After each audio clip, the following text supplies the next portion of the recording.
From the Lean Enterprise Institute in Boston, this is the WLEI podcast, where we share stories of people making the world better through lean thinking and practice. For more information about LEI, including how we can help you apply lean thinking, please visit lean.org.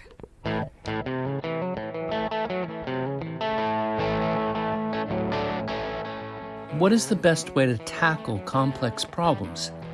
Getting better at this perennial challenge certainly fuels the beating heart of lean practice, and it plays a starring role in the Four Workarounds, strategies from the world's scrappiest organizations for tackling complex problems, a new book by Paolo Savaget. Welcome to WLEI, the podcast of the Lean Enterprise Institute. I'm your host, Tom Ehrenfeld, and today, Paolo shares instructive stories of people and companies adopting a creative, flexible, and adaptive approach involving shrewd workarounds. Welcome to WLEI, the podcast for the Lean Enterprise Institute. I'm your host, Tom Ehrenfeld, and today we're speaking with Paolo Savaget, author of a forthcoming book titled The Four Workarounds, Strategies from the World's Scrappiest Organizations for Tackling Complex Problems. Welcome, Paolo. Thank you, Tom. I'm very happy to be here with you. Excellent. Now, your new book I really enjoyed it. It's a very pragmatic and thoughtful book about ways that people can tackle problems in a very immediate, resourceful fashion. And I think there's a lot of lean overlap. And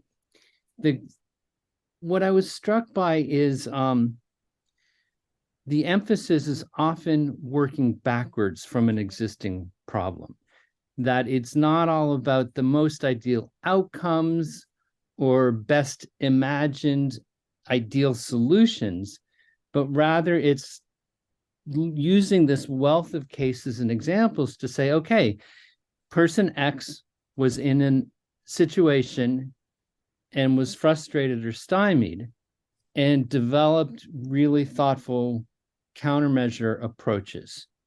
And I hope I'm being faithful to it, but perhaps you could talk about that. And then you identify four types of workarounds. And if you could maybe respond to that general observation, I may be way off. And then please tell us more about the four types of workarounds you identify. Mm-hmm. Thank you, Tom. And I think you were spot on.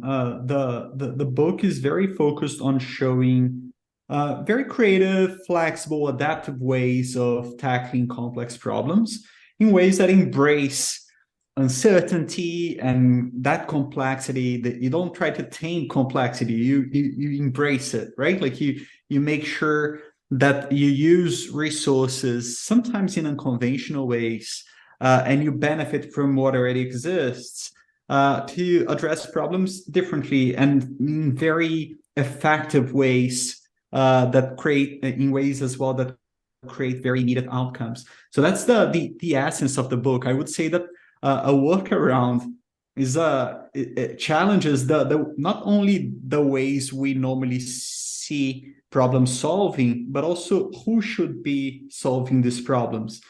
So, for example, one of the cases that I worked with in Zambia was about lack of access to diarrhea treatment. It's a problem that is so pervasive in many low-income countries around the world. You cannot find life-saving medicines for diarrhea treatment that is extremely cheap. It's over-the-counter. Even people living in extreme poverty can potentially afford this medicine because it's that cheap, right? So it's a bit obscene if you think about this problem, that still so many people cannot find these medicines when they need. And it's one of the biggest healthcare issues we still have today. So what if you think about the ways of tackling this very complex problem, you're normally going to try to confront the obstacles, the things that prevent medicines from reaching these places.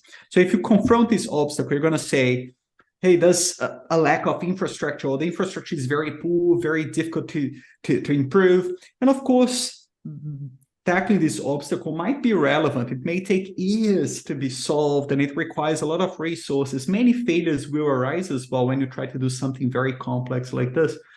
And of course, what I'm trying to show here is that you don't necessarily have to confront these obstacles to get things done. You can work around them.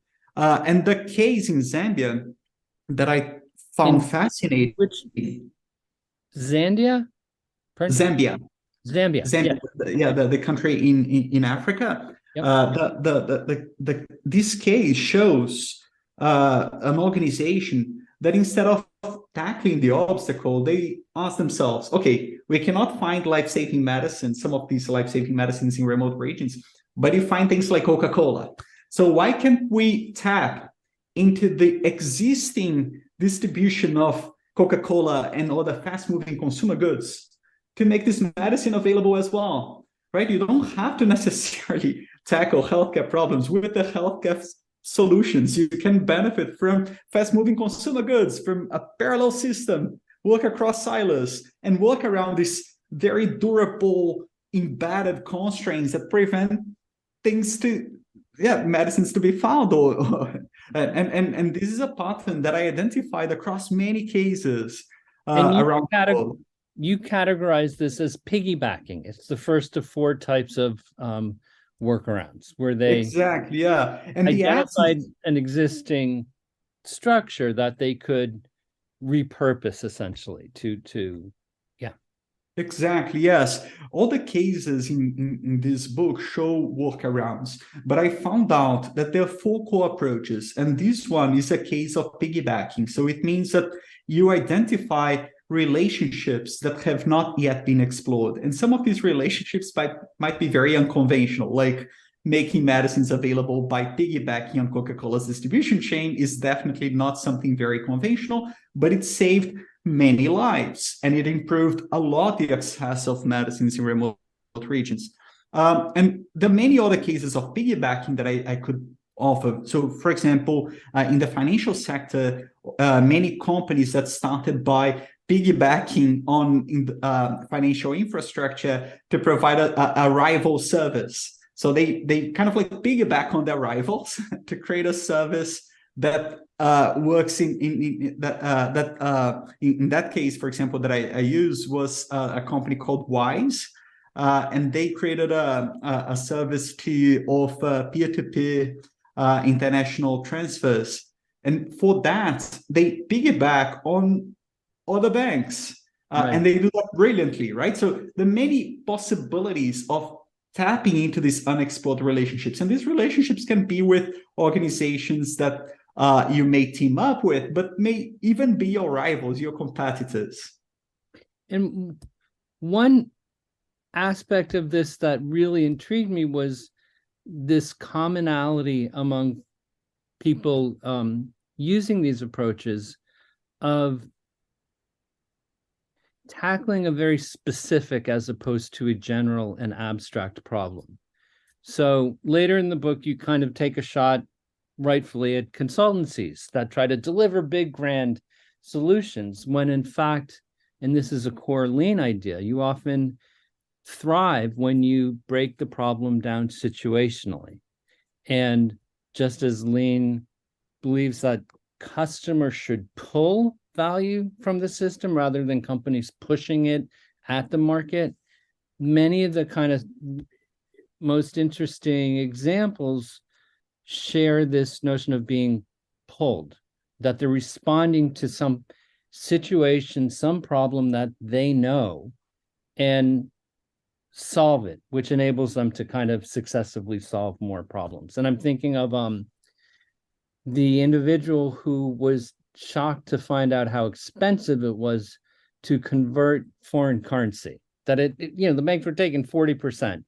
And so he built on a peer-to-peer network with a friend to bypass that, and was a short-term solution that grew into a broad, successful network. So was it by design that you sought folks who were kind of very situational and pragmatic, or was this something that like you started to find as a common theme? I found this a common theme. I didn't start searching for cases like this. The origins of this work was it took me to completely unexpected places when I actually started this research. I was working as a consultant, and that's one of the reasons why I criticize consultants later on. I was kind of like criticizing myself as well. We're reflecting, let's say. Reflecting, yes.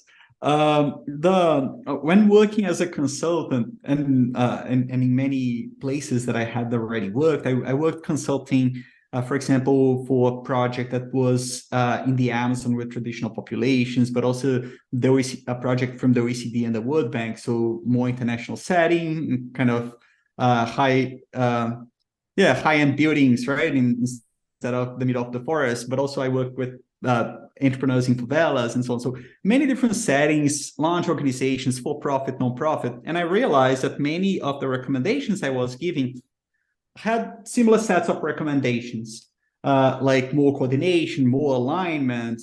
And these things are not necessarily wrong, right? I think no one will say that more collaboration will be necessarily negative, but they are generic. And I felt frustrated with these recommendations that I was giving. And as I had already worked a lot with this idea of systems thinking and trying to address very complex problems, I started asking myself, who doesn't do these things that I'm recommending? And what are the different kinds of ways of acting in systems and having big impact without necessarily relying on these recommendations? So I decided to study computer hackers. Okay. Because computer hackers hack into systems without knowing much from the outset. They don't have a lot of resources. They don't necessarily have to collaborate that much or coordinate their action. They get into the systems that were intentionally designed to keep them out, and they sometimes very successfully cause big impact. And I was interested in seeing like what do they do in these systems and whether organizations could be hackier, right? If they could adopt this hacky approach. And as I studied computer hackers, I identified that the core of their approach is that they work around constantly. They don't tackle the obstacles in front of them. They work around them. Think of the Trojan horse. That is one of the most famous hacks, and it's named after the very brilliant workaround that was developed in the Trojan War, right? The myth. Yep. You don't have to break into the wall or through the gates. If you find an ingenious way of getting through with the gates being open for you, right? And that's a bit similar to the actual hack called Trojan horse. It's a bit similar. You piggyback or you find a loophole to get in. And as I found these workarounds from hackers, I also realized that many organizations were already being hacky. They already implemented these workarounds in ingenious ways, flexible ways to tackle all sorts of complex problems. And that was actually the core of my research. I started studying these scrappy organizations around the world, tackling problems ranging from education, sanitation, human rights, sometimes more focused on profit as well, others more focused on social, environmental problems. And trying to understand what they had in common and how they approached these problems and how they worked around these obstacles. So that's where the patterns have arisen. They arose from these cases of scrappy organizations and the patterns I identified in how they tackled complex problems. One interesting dynamic to me is that your book has to bring together this more generalized body of knowledge and advice for successful workarounds, while at the same time it's really grounded in an embrace of deviancy. So you discussed the value of being a deviant, which is not synonymous with being disobedient. It actually reminds me of a book by a friend of mine, Art Kleiner, called The Age of Heretics. And heretics are folks who make change by remaining in an organization and defying some of the holy strictures of the organization, but remain loyal to it. And deviancy, to me, in your context, characterizes people who really understand the current situation and yet design or take advantage of existing rules to produce different outcomes. Can you just talk about what is this notion of deviancy and how does that tie into creating successful workarounds? Sure. Yeah. So workarounds are bypassing some sorts of obstacles, and these obstacles can be rules. Rules can be formal or informal, customary or actually a legislation, regulation. They shape what is expected from us in every context. It doesn't mean necessarily that we are obedient to the rules in every situation. You might be obedient to the rule, or even worse. Let's imagine a scenario. You might be disobedient, but at the same time conforming to that rule. So let me give an example. I'm from Brazil, and when I'm in Brazil, I cross the street sometimes when the light is red for me as a pedestrian. Or when I went to India, for example, I did that as well because everyone else did, right? Like that's the default in that specific context. But you're being disobedient because there's a red light, right? Like you shouldn't be crossing the street. When I'm in Germany, that everybody waits, regardless of whether there's a car nearby. I also waited because I conform to the rules, the informal rules. So you can be disobedient and a conformist at the same time. And what I try to show with this book, because many of the cases of workarounds are controversial, especially when they are working around rules, and rules that can be that depend on your ethics, depend on your values, on your priorities. So let me give an example that is controversial. This organization based in the Netherlands is pro-choice. They think that women should be allowed to get an abortion if they want to. So completely based on their wish, right? But most countries in the world won't allow people to get abortions on demand. And that's based on the rule, the rule of the place where they are based, where they reside. In the strict laws existing in the country. Exactly, yeah. So let's say in Poland, for example, abortion is not legal. So women cannot get an abortion if they need or want one. So what this organization realized, the way that they deviate in a legal way and in a very interesting, creative way, is that they have a boat from the Netherlands and they sail to places where abortion is illegal. So let's say they go to Poland, to keep the same example. Women who want to get an abortion go on board and they sail to international waters, which is very doable because international waters is not that far from the coastline of a country. So let's say in like half an hour, perhaps, they reach international waters. In international waters, the legislation that applies is the one of the flag of the boat. In that case, since the boat is from the Netherlands and the legislation in the Netherlands is pro-choice, women can get a safe and legal abortion service and then be brought back to the countries where they reside, where abortion is illegal. So in that way, they are bypassing a law of a country to provide abortion services. This case is clearly controversial. Some people might agree with it and think that it's great deviance because it's women's rights. Some people might disagree.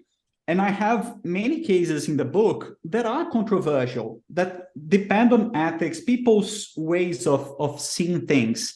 I think that case, so very personal, based on my ethics, I think women should be allowed to get an abortion service on demand if they want to.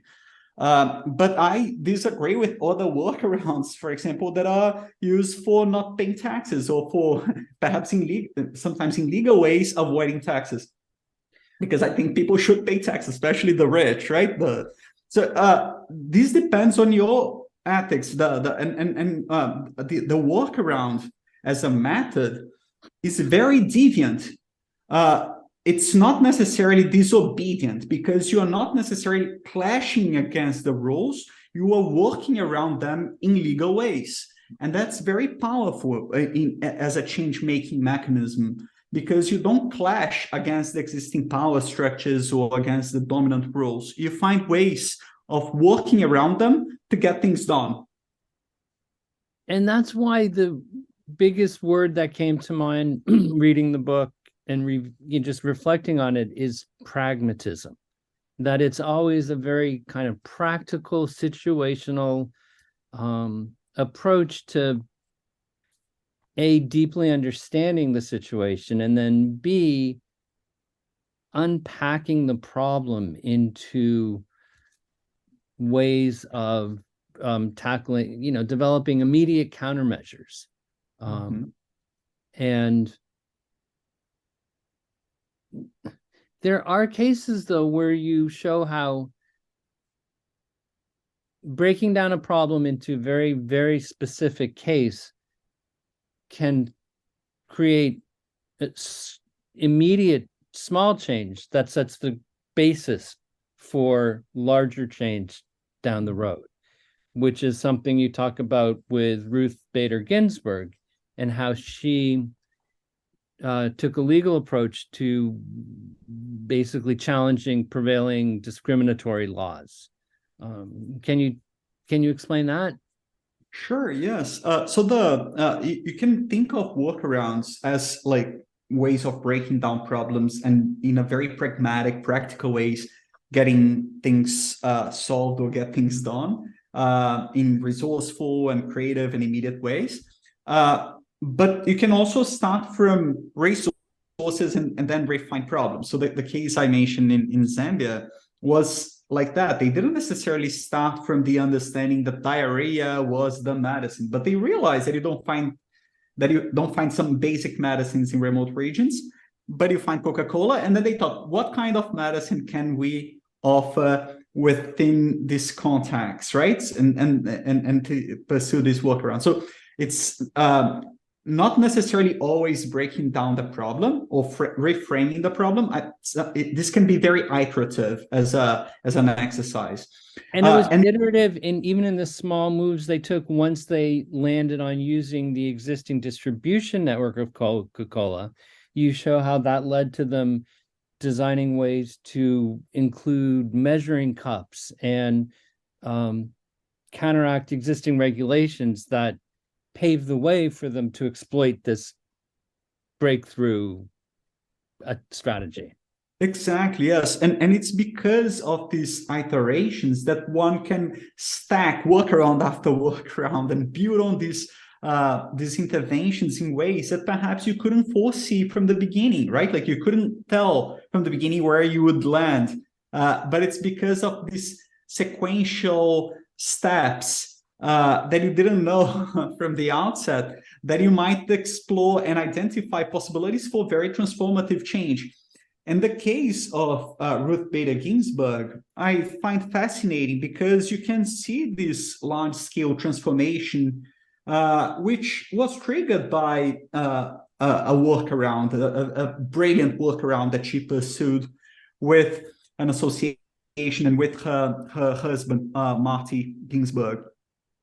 She, as many of the listeners might know, she was very engaged in promoting women's rights. So she was, and especially at a time where women, and I'm not saying that it's still not the case and that there's no gender inequality today, but the emphasis was very focused on sex-based discrimination. We didn't necessarily conceive at the time trans rights, or these were not necessarily a huge topic or a topic that she was very engaged with, but she was very interested in fighting discrimination against women.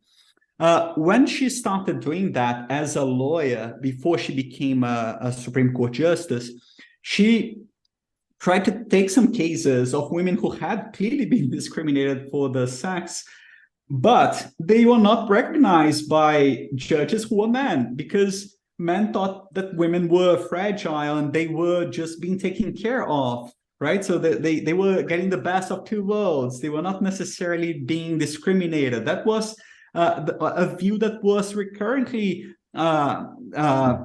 common among judges at that time.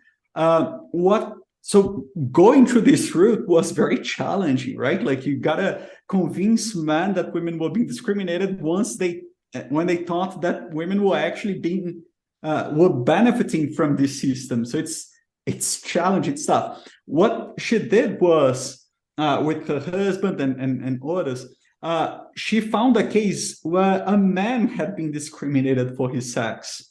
Yep. And that changed a lot. It changed the lens, right? Because this was a case of a man, Moritz, who was not married and whose mom was old and he had to care for her. But the law didn't conceive a man caring for an elderly person, right? That was a job for a woman at the time. And they didn't even conceive that a man could be in that position. And a woman in that position would be entitled to some tax benefits. And because he was a man, he wasn't entitled to those tax benefits. He had been discriminated for being a man. And he wanted to claim the expenses for her home care as a tax deduction. That was the legal basis upon which they launched this case. Correct? Exactly, yes. So in that case, they went to court and showed that this man had been discriminated for his sex. And of course, explaining that discrimination to a court of judges who were men as well was much easier, right? Than at the time. And one of the reasons why she was so excited about this case is that she knew that this would create a precedent for to show, because the discourse at the time was that there was no sex-based discrimination in the law, in the practice of law in the United States. Once they showed that a man had been discriminated for his sex, it created a precedent that was later used in many cases in court, but also by Congress people to change laws, to promote equality among men and women. So again, the view at the time was quite binary, right? The focus was on promoting equality for women, and the way they did this was by working around and defending a man. And they very shrewdly selected one case with a very specific legal argument, and with this whole backstory about what the kind of challenges and why it had a better chance of prevailing in court. And in so doing, they benefited from stacks. That ruling justified further rulings. In fact, as you note in the book, it prompted, I forget who opposed it, to share a list of 600 plus regulations that also, they were saying, if we lose this case, then all these 680 laws have to fall into line. And hey, that's what happened. Right? Exactly. They created a blueprint, the opposing side, because they were trying to make a case. If they win this case, the Moritz case, it will create a precedent that could later have implications for these many situations. And they listed more than 600 situations. That was actually a blueprint that they gave to people like BG and other like-minded lawyers and policymakers who were interested in fighting sex-based. The second half of your book covers the topic of how to develop a workaround mindset. And again, I'm struck by it's very gracious and generous. It doesn't really attack anybody. What I took away from it was that it's an alternative approach to tackling problems from a kind of classic, conventional business school, rigorous analytical approach, that it seems more driven by the back end, by grasping the situation, that a problem correctly framed is mostly solved. I think Kettering had a quote to that effect. Having said that, my question is, can you just share the key aspects of what prescriptive actions for developing a workaround mindset individually and as an organization?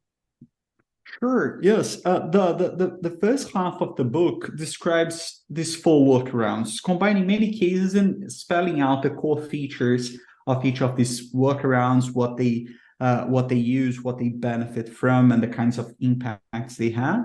The second half describes mindsets, attitudes, how workarounds can be pursued in an organization or in people's daily lives, and offers a sort of playbook for coming up with ideas of workarounds.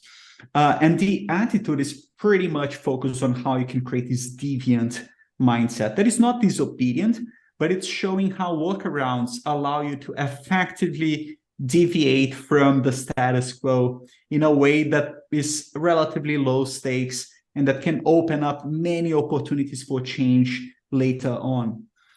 So different from confrontation, from negotiation, it's workarounds don't backlash that much. Right. Because they're graceful and they're deviant as well. So they deviate from the status quo in a very silent way, but very effective way. But they also feel relatively low risk, low stakes, and that's largely because they're very precisely designed as countermeasures to specific gaps or problems.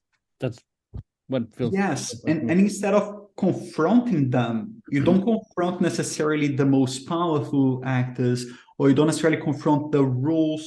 You work around obstacles, and by working around, it allows you to effectively get things done, but also you challenge the status quo in ways that may not change the status quo. I'm not saying that every workaround will change the status quo, but in some cases it will. And I show some of, like the RBG case, how it transformed a legal system, right? Like, or not alone, but how it triggered a change in a legal system. And this is more on the attitude of some of people who come up with workarounds. The mindset is a lot about embracing complexity, and it's about how you see the situation, how you assess the situation, but also how you engage with that situation, what you look at, what you ignore. And then I use a lot of ideas related to systems thinking to describe how you appraise these different situations and find opportunities in contexts that are very complex. And one of the lessons from that is what computer hackers call or differentiate as accidental complexity or essential complexity. Accidental complexity is what is not necessarily relevant when you're trying to beat a beast, right? And essential complexity is what you have to focus on. By stripping off this accidental complexity and focusing more on the essential, you find many opportunities for workarounds. And I show some ways of doing that, some lenses you can use to identify the key aspects or that make you understand the complex situation from different angles. The part that I describe a playbook, I kind of like show that you don't necessarily follow a linear process, but I give some core prompts and features that allow you to assemble and look at a situation in different ways and use these four workarounds to come up with ideas. Right, so that's the essence of that chapter, and then there's a chapter as well on how companies can become more workaround friendly, and that's a section that I engage and I value a lot the knowledge from scrappy organizations, and show how large organizations as well, the IBM and Googles of the world, can learn and benefit from this scrappy approach of working around in very resourceful and immediate ways, and what are the implications for strategy, culture, teamwork, and so on. Yeah, please say more about that, because I think a core challenge is scaling this useful behavior that's often situational or individual by people in tackling problems, and it's risky when you try to scale it up to a cultural level, because I mean, organizational deviancy is almost an oxymoron. You know, you risk, de-animating the spirit of workarounds by trying to adopt it more broadly. So how do companies embed a workaround mindset, a kind of a shared approach to being pragmatic in terms of goal setting and problem solving? Mm-hmm. The many ways of doing that, and that relies thinking and shaping the culture of an organization, but also how decisions are made, strategies, and so on. What I have many reflections related to that, but I would highlight and building on what you said earlier, this pragmatism and the idea of planning, because we normally assume that a company has to plan more and deliver on their plans. And Yep. one of the insights that comes from these scrappy organizations that I studied and from whom I learned so much about workarounds is that planning can be very constraining. Wait, you're saying scrappy because it's I'm hearing crappy. Scrappy. That's me. my accent. Sorry for that. No, please forgive me. I'm not trying to be a fifth grader. It's just what I'm. Please continue. Well, thank you for clarifying that. So the lessons that I learned from these scrappy organizations is that many, but one is that organizations, especially large organizations, they become very structured and they might think that they have to plan a lot and deliver on these plans. If they don't deliver on these plans, they are failing. And these organizations that are small, feisty, resourceful, creative, that think unconventionally, they don't necessarily plan that much. They are very pragmatic. They are building on the current experiences in ways that enable them to do differently, that builds, and again, it's similar to some of the knowledge from Lean and from startups, that you can develop something in a relatively small scale, and that allows you to reflect and to see what you didn't see when you started. That is so enabling, that opens so many opportunities. And when you say they don't plan as much, that is not synonymous with saying they don't communicate, they don't reflect and codify what they've learned. It's that they don't plan too much. They don't overinvest in bureaucratic practices that create a legacy around existing practices and prevent adaptive ways of seeing problems. Exactly, and pursuing workarounds or developing a more workaround friendly organization can shake things up, because many times, it's not news to anyone, but many employees working at some of the largest organizations feel very paralyzed sometimes, as if they feel constrained by what they can do in each situation, the hierarchies, and so on and so forth. And working around not allows for challenging a little bit some of these structures and premises. It allows people to get things done in effective ways without necessarily disobeying the existing structures. And it allows for building on you reflect on your actions instead of planning and then reflecting and then acting, right? It's post-rationalized many times. You do something, you see the result, and then you say, wow, there's so much I could have done. There's so many opportunities, possibilities that I didn't know from the outset. And that allows you to grow in a very creative way, in a very open and flexible, adaptive way, instead of being constrained from a goal that you designed in the beginning, right? It can be very constraining. Yes, fabulous. And one thing that comes to mind about some of the work we do at LA Lean Enterprise Institute, the LEI tries to help teach problem solving, and it's very difficult to help, say, individuals tee up problems in a solvable way.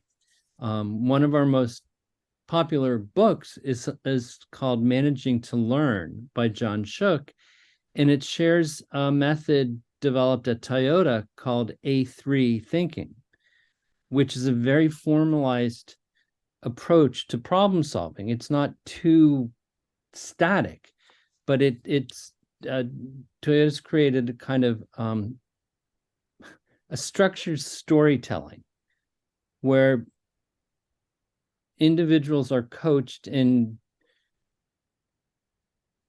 structuring their problems in a certain template, which works hard to frame the problem in an improvable way, to investigate at the source what's creating this problem, and to define the problem as nothing more than a gap between what is expected and what has actually happened. And then they have to do investigation to test out what's actually causing the problem, and through that come up with prospective countermeasures. And what this does when it's practiced rigorously is it fosters this currency, a dialogue among people that's very fact-based, and which leads to discovery and creates options. And forgive my going on about this, but that's one structured and shared organizational approach that I think develops this more pragmatic and useful approach to tackling problems. And are there similar approaches that I guess you would recommend to help organizations get better at improving individual and group problem-solving approaches? Mm-hmm. Well, I think there's so many questions in what you just said, right? Because it's very complex. I'm gonna try to pass them a little bit. One is Please. one is how we come up with these ideas and these opportunities for making change. And you don't necessarily have to start from a problem, or you don't necessarily have to start from different framing of the problem. You can start from different assessments of a situation. So, for example, you start from the resources and you say, what can I get out of these resources I have? What if I assemble them in different ways? What is the default way of acting in this situation? Who's responsible for addressing this problem, if you think of a problem?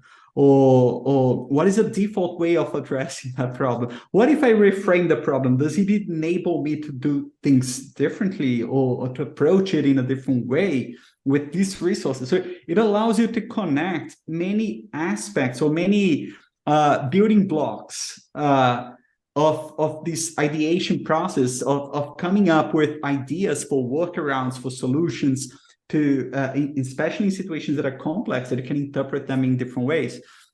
In terms, and I think your question also, you focus a little bit how you do that in collaboration and with others and engaging others.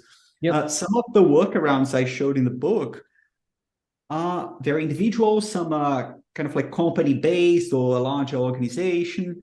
And some of them are very based on collaboration.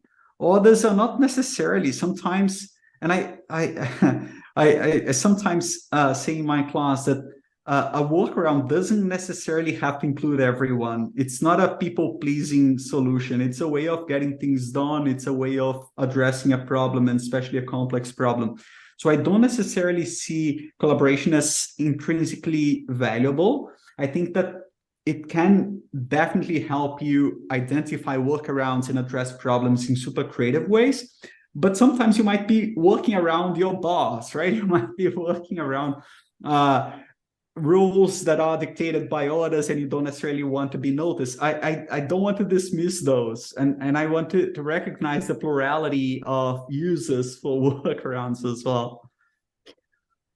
What about leaders? Like, how can leaders best support workarounds among their teams and hire, folks reporting to them?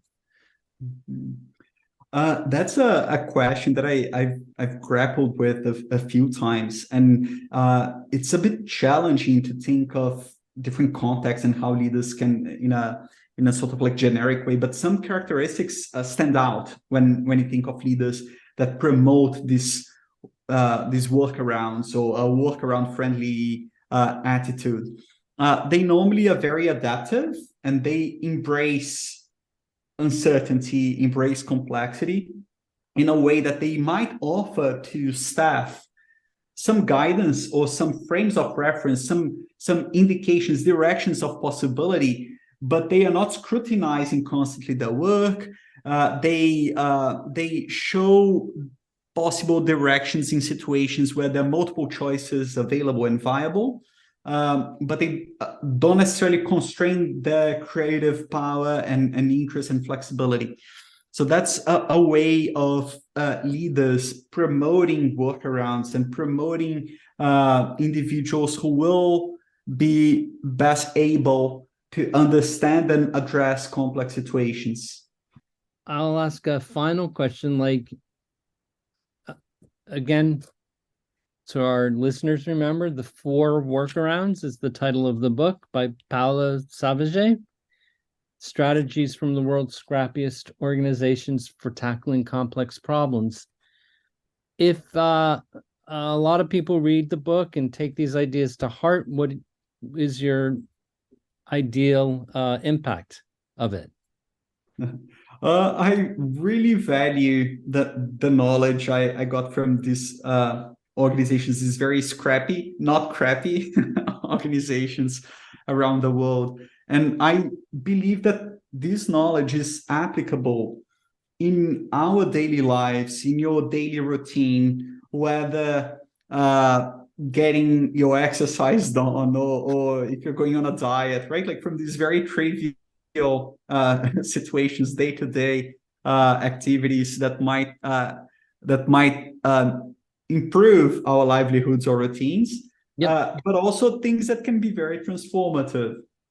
And I think that the lessons I would like people to glean from this book are showing the value of working around instead of confronting obstacles, and how we normally think that it's by confronting obstacles that we will solve problems. But in complex situations, problems might never be solved. Problems change. The configuration of the problems change over time. The parameters we use to analyze these complex problems also change over time. Let me give an example. Poverty 200 years ago is different from poverty today. Poverty. Yeah, poverty. Poverty in England is different from poverty in Zimbabwe, right? Or in an urban area, in a rural area in the same country. The parameters we use to understand these complex problems are so different. And that applies in businesses as well. The problems they face change. The context is changing. And thinking that we have to confront obstacles to solve problems is inaccurate. We may never solve some of these problems. They will change. The problems change and the solutions as well, right? And the solutions may not necessarily solve, but they change what is viable, what is desirable, and what is possible to all of us in our professions, in our daily lives. Fabulous.